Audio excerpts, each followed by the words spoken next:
કેમ છો વિદ્યાર્થી મિત્રો? પાઠશાળા મિત્રના આજના વિડીયોમાં આપણે 7મા ધોરણના ગુજરાતી વિષયમાં છઠ્ઠો પાઠ છે અવિરામ યુદ્ધ, જેના સ્વાધ્યાયનું સંપૂર્ણ સોલ્યુશન આ વિડીયોમાં આપણે કરીશું. પ્રશ્ન 1 છે વાતચીત. પહેલો પ્રશ્ન છે, તમે ક્યારેય દરિયા કિનારે ફરવા ગયા છો? ત્યાં તમે શું શું જોયું છે?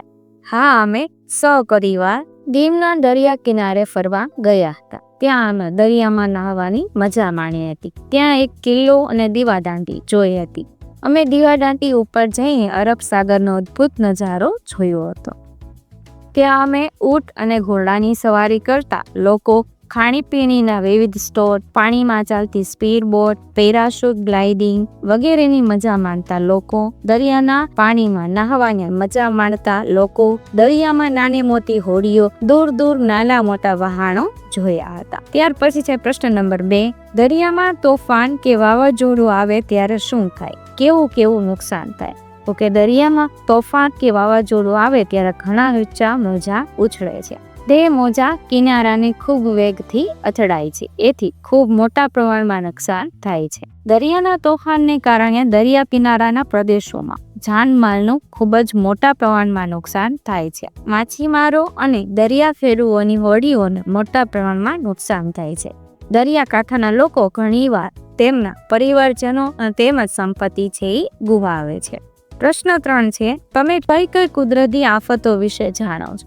કુદરતી આફતો એવી ઘટનાઓ છે જે માનવ હસ્તક્ષેપ વિના થાય છે. જીવન અને માનવો પર એની નકારાત્મક અસર થાય છે. વિવિધ કુદરતી આફતો નીચે મુજબ છે. પેલું છે ચક્રવાત. તેમાં ભારે વરસાદ સાથે તોફાની પવનો વાય છે.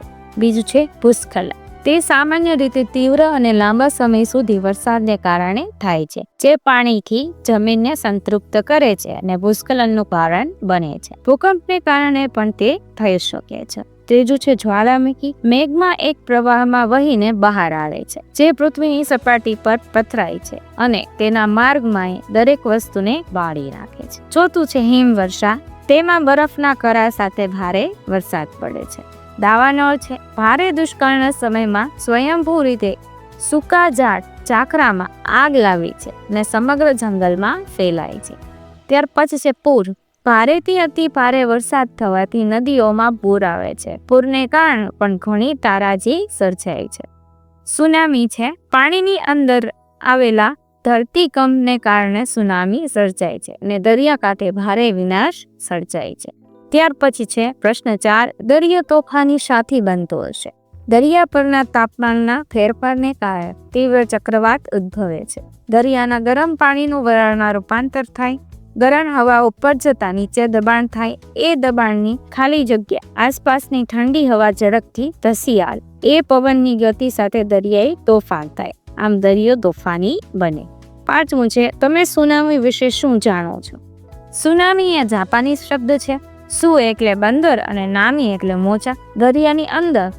દરિયાની અંદરની પેટાળની પ્લેટોની સરહદો ખસે, એકબીજાથી દૂર જાય કે એકબીજા પર ચડી જાય, તેથી સુનામી ઉદ્ભવે છે. જોકે સામાન્ય રીતે આ પ્રકારની સરહદો દરિયાઈ પાણીને અસર કરતી નથી.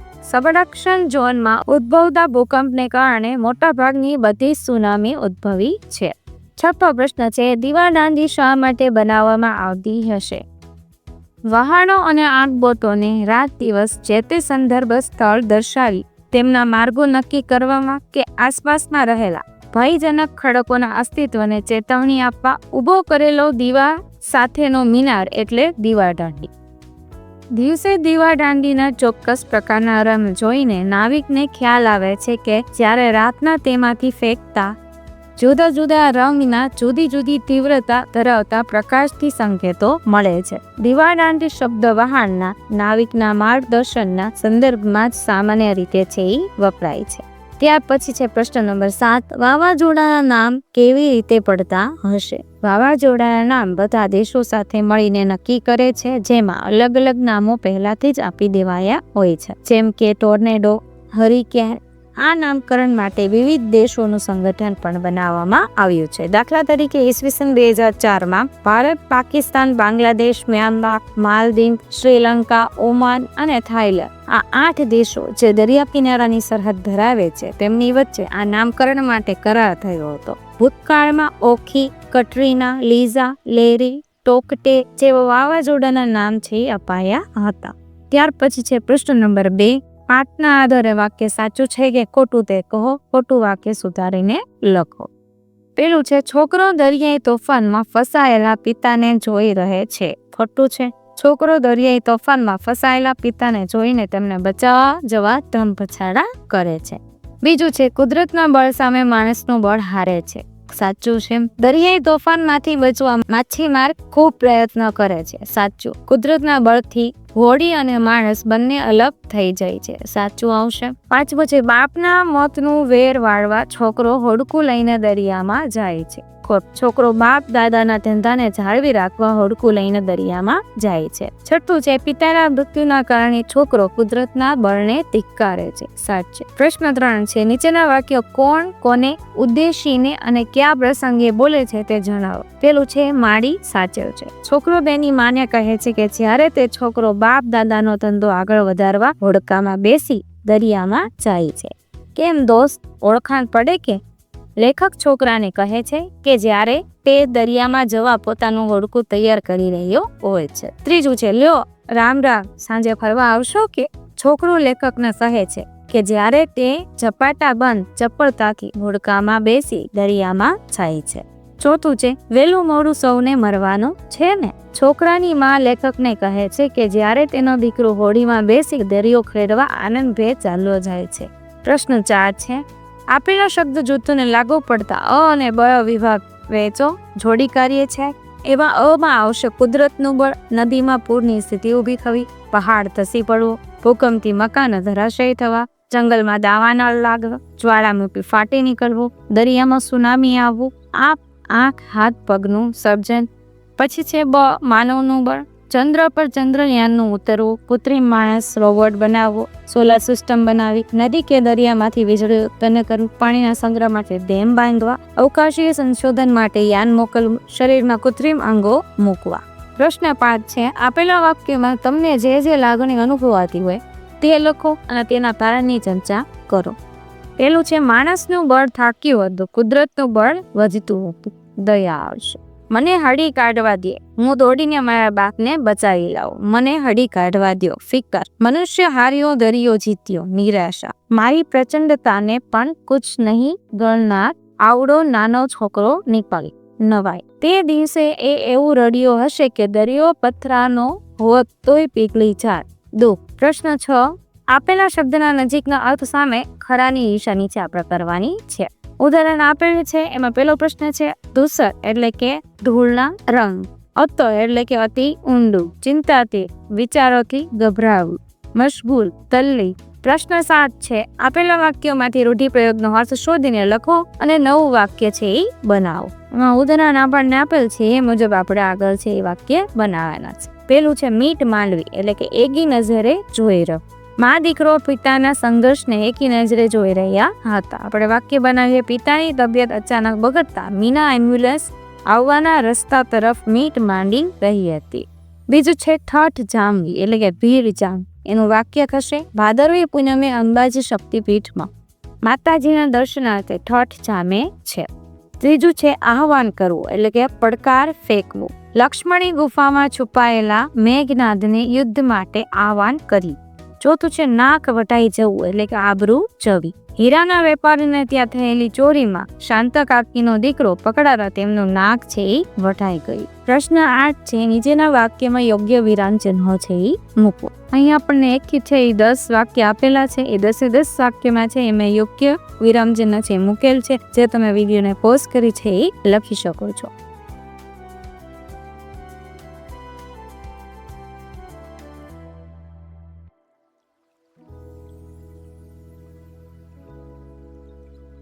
પ્રશ્ન 9 છે, નીચેના વિરામ ચિહ્ન આવતા હોય તેવા 2 વાક્ય તમારા પાઠ્યપુસ્તકમાંથી શોધીને લખો.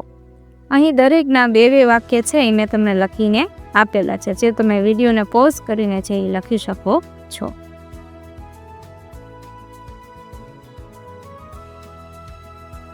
ત્યાર પછી છે પ્રશ્ન નંબર 10, ચર્ચા કરો, લખો અને રજૂ કરો. ક્યારે દરિયો મજાનો ને ક્યારે ડરામો. દરિયો વિવિધ રૂપે જોવા મળે છે, ક્યારેક શાંત, ક્યારેક ડરામણ. દરિયાની સપાટી ઉપરથી ગરમ ને ભેજવાળી હવા ઉપર ઉઠે ત્યારે લો પ્રેશર સિસ્ટમ ઊભી થાય છે ને શાંત દેખાતો દરિયો ડરામણો બને છે. દરિયો શાંત હોય ત્યારે મજાનો અને તોફાની બને ત્યારે ડરામણો. અદ્ભુત નજારો જોવા લોકો એકઠા થાય છે. દરિયાના પાણીમાં નહાવાની મજા નાની મોટી હોડીઓમાં બેસવા મળે છે. તોફાન કે વાવાઝોડું આવે ત્યારે ઘણા ઊંચા મોજા ઉછળે, પવન વેગથી મોજા સાથે અથડાય. કિનારાના પ્રદેશોમાં જાનમાલનું નુકસાન થાય. માછીમારો અને દરિયા ખેડૂતોની હોડીઓને નુકસાન થાય. બીજું છે, જો તમને દરિયા કિનારે જવા મળે તો મને દરિયા કિનારે જવા મળે તો હું મન ભરીને એની મજા માણી લઉં. દીવા દાંડી, આગબોટો, સાકર ખેડૂઓ બધું મન ભરીને માણ. દરિયા કિનારે ઊંટ ઘોડાની સવારી કરું. ખાણીપીણીના પાણીમાં ચાલતી સ્પીડ બોટ, પેરાશૂટ, ગ્લાઇડિંગ વગેરેની મજા માણ. પ્રશ્ન 11 છે. પ્રશ્નના જવાબ લખો. પહેલો પ્રશ્ન છે, મા દીકરો અત્યંત ચિંતાતુર બની ગયા. કારણ આપ. છોકરાના પિતાની હોડી દરિયાના ભયંકર તોફાનમાં ફસાઈ હતી. તેમની નાની સરખી હોડી હિમાલય જેવડા મોજા ઉપર ચડીને નીચે પછડાતી અને પવનના ઝપાટાથી હાલત ડોલક થતી નજરે પડી. આ દ્રશ્ય જોતા જ મા દીકરો અત્યંત ચિંતાતુર બની ગયા. બીજું છે, છોકરાનો આનંદ કેમ લાંબો સમય ટક્યો નહીં. છોકરો અને તેની માં સાંજે દરિયા કિનારે તેના પિતાની હોડી લઈને પરત આવવાની રાહ જોઈને ઊભા હતા.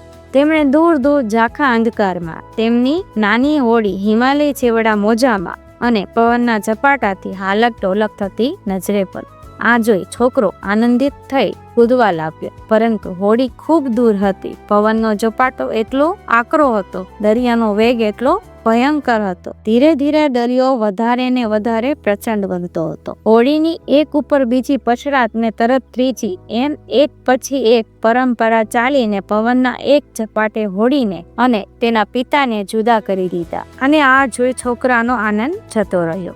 ત્રીજો પ્રશ્ન છે, છોકરાએ હોડી કેમ તૈયાર કરી હશે. છોકરાએ તેના બાપ દાદાના ધંધાને ટકાવવાને આગળ વધારવા ઈરાદાથી હોડી તૈયાર કરી હશે. પ્રશ્ન 4 છે, પોતાના બાપ દાદાનો ધંધો ચાલુ રાખવા અંગેના છોકરાના વિચારો જણાવો. છોકરો પોતાના બાપ દાદાનો ધંધો ચાલુ રાખવા અંગે વિચારે છે કે તેને ભગવાને આ ધંધો સોંપ્યો છે. બીજો ધંધો સારો આવડતો હોય તો ભલે, નહીં તો બીકના માર્યા બાપ દાદાનો ધંધો છોડવાથી તેનું નાક છે વઢાઈ જાય. જેમ દરિયાને તોફાન કરતા આવડે છે તેમ ભગવાનને બચાવતા પણ આવડે છે. તેના પિતા દાદા વગેરે દરિયામાં જ મર્યા, તેથી તેનું પણ જે થવાનું હોય તે થાય, પણ તે દરિયામાં જવાથી પાછો પડે તો તેની માનું નામ લાજે. ત્યાર પછી છે પ્રશ્ન 5, આ એકમનું અવિરામ યુદ્ધની જગ્યાએ તમારે આપવાનું હોય તો કયું શીર્ષક આપો, શા માટે. કુદરતને શરણે. કુદરતનો મહાઅંશ એટલે દરિયો. આ ઘટના દરિયાના શરણે બનેલી હોવાથી કુદરતની શરણે શીર્ષક આપેલ છે. પ્રશ્ન 6, પાઠના આધારે તોફાની દરિયા વિશે 6-7 વાક્ય લખો. દરિયાના મેલા ડગલા પાણીના ડુંગર જેવડા મોજા ઉપરા ઉપરી આવે છે અને ખડક પર પછડાય છે. રાક્ષસની ચીસોની જેમ પવન સુસવાટા બોલાવે છે. મોજા ઉછળી ઉછળીને ખડકમાં પછડાઈને મોટા અવાજ સાથે કસારા બંધ પાછા જાય છે. દેવદાનવના યુદ્ધ જેવા દરિયાના પ્રચંડ મોજાનો અવાજ ભયંકર લાગે છે.